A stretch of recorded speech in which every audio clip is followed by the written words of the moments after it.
Cette vidéo fait probablement partie des dernières du format prépa. Ça me rend un peu triste parce que il y a des dizaines et des dizaines de vidéos de ce format que je n'ai pas tourné en me disant qu'il restait plein de temps et que je raconterais à peu près la même chose, que je pourrais rattraper plus tard, que c'était pas la peine de tourner à ce moment-là. Et donc on arrive à la fin sans avoir vu le milieu en réalité. Le format prépa, il n'y aura eu que le début, les premiers mois, et la fin, avec au milieu un vide.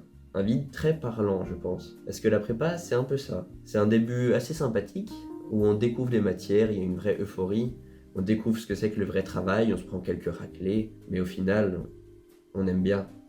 C'est très sympa. On apprend des méthodes de travail, on se fait des amis, on découvre ce que c'est que le monde des études supérieures, on se sent grand. Tout ça pour au final acquérir une routine de travail qui, globalement, fait de notre quotidien. Je me réveille, je prends une douche, je vais en cours.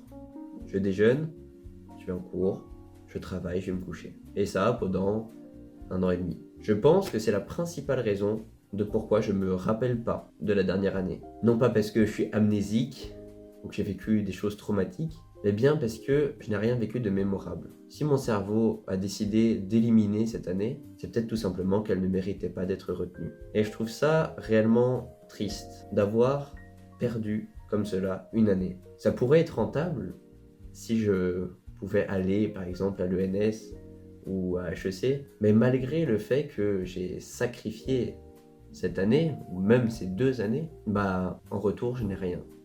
J'ai acquis quelques connaissances qui, très sincèrement, ne me serviront jamais à rien dans la vie, m'ont peut-être ouvert quelques horizons, me permettent de réfléchir un peu mieux, certes, mais les écoles auxquelles je peux aller me permettent globalement d'avoir les mêmes travails que si j'étais allé simplement à la fac, que si j'avais fait des écoles toutes simples. Parce que là, ce que je peux faire, c'est aller dans des petites écoles de commerce, c'est-à-dire pas HEC et SEC.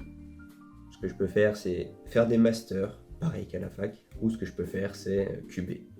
Et donc perdre à nouveau une année en espérant avoir les concours. Les plus affûtés d'entre vous me diront: tu peux tout à fait continuer à la fac sans QB et retenter les concours de l'ENS. Mais à cela, je répondrai que, dans tous les cas, ça ne m'intéressait pas particulièrement d'y aller.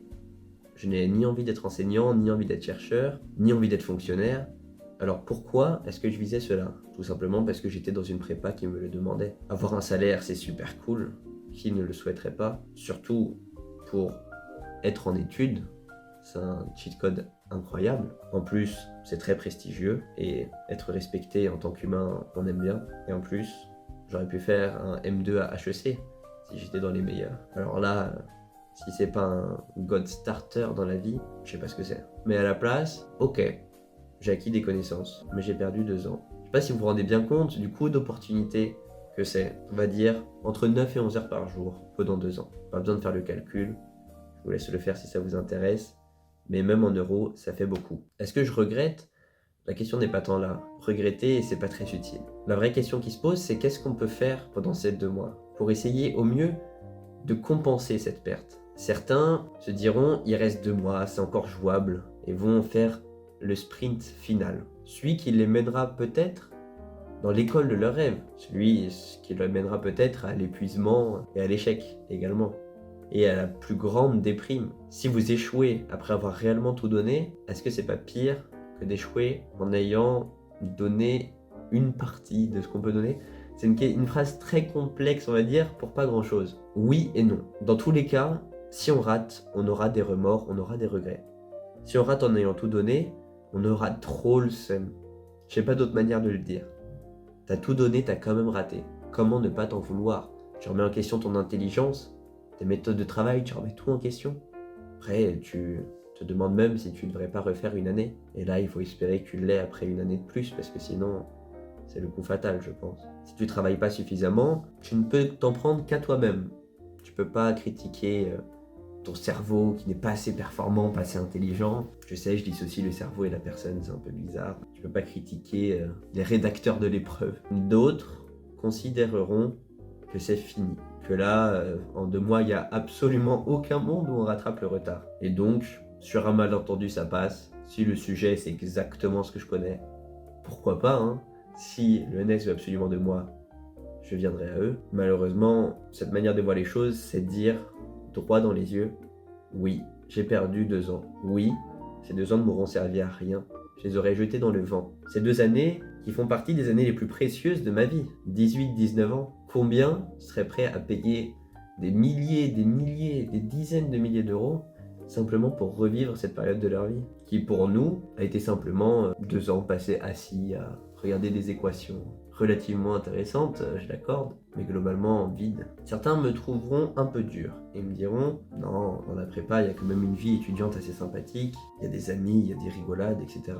Et là, je ne peux m'en prendre qu'à moi-même. J'ai été très asocial pendant ces 2 ans. Je ne saurais expliquer pourquoi, mais globalement, entre le travail qu'il y avait pour la prépa, le travail que j'avais pour mon entreprise, et à l'époque, mes autres projets qui ont été avortés relativement pour la prépa, j'ai jamais pris le temps de sociabiliser. Je m'intéressais pas vraiment à tout ça et ça s'est jamais fait. Après, je suis pas certain que avoir des petits déjeuners en rigolant, ça change réellement la donne. Parce que moi, ce que je vois, c'est plutôt les opportunités lâchées. Quand on a 18-19 ans, c'est certes un âge où on a peu de compétences, peu de connaissances et peu de moyens, mais c'est un âge où on a énormément d'énergie, énormément d'ambition et où chaque projet sera grandement soutenu par nos aînés qui, voyant des jeunes se lancer, se diront « il me rappelle moi à son âge » ou bien « ce petit jeune, je vais le soutenir ». C'est exactement ce qui s'est passé avec mon entreprise. Si je l'avais lancé à 40 ans, ça n'aurait pas particulièrement marché. Ce qui marche, c'est 2 petits jeunes, il faut les soutenir. On a envie de soutenir les jeunes. Des quarantenaires, bon, il y en a beaucoup. Qu'est-ce que vous voulez que je vous dise ?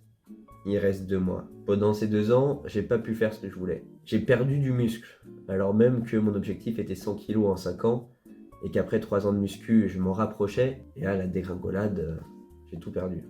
Tout.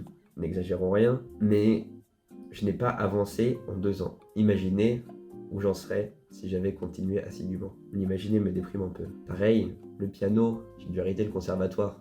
Je dirais pas que c'était ma passion, mais je me débrouillais plutôt pas mal. Très honnêtement, je ne saurais pas répondre si on me demande si je regrette d'avoir fait la prépa ou pas. Et je pense pas que la question mérite d'être posée en réalité. C'est trop tard. Ces 2 années sont passées. Il vaut mieux se tourner vers l'avenir que vers le futur. Non. Il vaut mieux se tourner vers l'avenir que vers le passé. Ça a plus de sens. L'ENS, c'est mort. Ok. Ma manière de voir les choses, c'est que ça ne sert à rien de sprint. Et dans tous les cas, je n'ai pas l'énergie de le faire. Je n'ai pas la motivation de le faire. Je ne peux pas le faire. Si j'avais envie d'avoir l'ENS encore, je dis pas, mais ce n'est pas le cas. Ça n'a jamais été le cas d'ailleurs. J'ai eu envie de ne pas décevoir mes professeurs, ne pas décevoir peut-être ma famille, parce que c'est toujours un peu dur d'être jugé, on va dire, même si on devrait s'en foutre. Et au stade où j'en suis arrivé, dans tous les cas, je pense pas qu'on puisse me voir plus bas. Étant maintenant presque dans les derniers de ma prépa, j'ai plus grand chose à perdre. Bien évidemment, c'est grisant de s'imaginer sous le feu des projecteurs. Ouais, j'ai eu l'ENS, j'ai eu Master à HEC, incroyable. Jeune étoile montante, comme disent les vieux. Mais est-ce que c'est nécessaire ? Est-ce qu'on a envie de faire cette formation parce qu'elle nous intéresse ? Ou est-ce qu'on a envie de faire cette formation parce que ça rendra ceux qui nous entourent fiers de nous ou admiratifs ? J'ai toujours eu du mal avec les personnes qui font tout pour le regard des autres. Je le comprends moyennement. Et ça doit être extrêmement difficile. Parce que le moteur derrière, est-ce que c'est réellement l'envie de rendre les autres fiers, ce qui est plutôt positif, ou la peur de décevoir, ce qui est moins positif, ce qui va causer beaucoup de stress, beaucoup d'anxiété. Et si je ne réussissais pas ? Scénario le plus probable, on le rappelle. Combien sont pris à l'ENS sur ceux qui passent le concours ? Pas énormément en tout cas. Donc autant partir du principe que c'est mort. Qu'est-ce que vous voulez que je vous dise ? Il reste 2 mois. Dans ces 2 mois, est-ce qu'on peut tout changer ? Sincèrement, je pense que non. On peut pas compenser 1 an et demi en 2 mois. On peut essayer de rattraper un peu, donner le meilleur de soi-même pour faire en sorte que ce soit moins cataclysmique. Il est encore temps de se mettre au travail si ce que vous désirez profondément c'est cuber. Mais bon, à la question, mais qu'est-ce que tu veux réellement ? Qu'est-ce que tu veux faire de ta vie ? Qu'est-ce que tu vises ? Je dirais, je ne sais pas. Personne ne me le demande d'ailleurs, et fort heureusement, parce qu'on a toujours l'air bête quand on dit qu'on ne sait pas.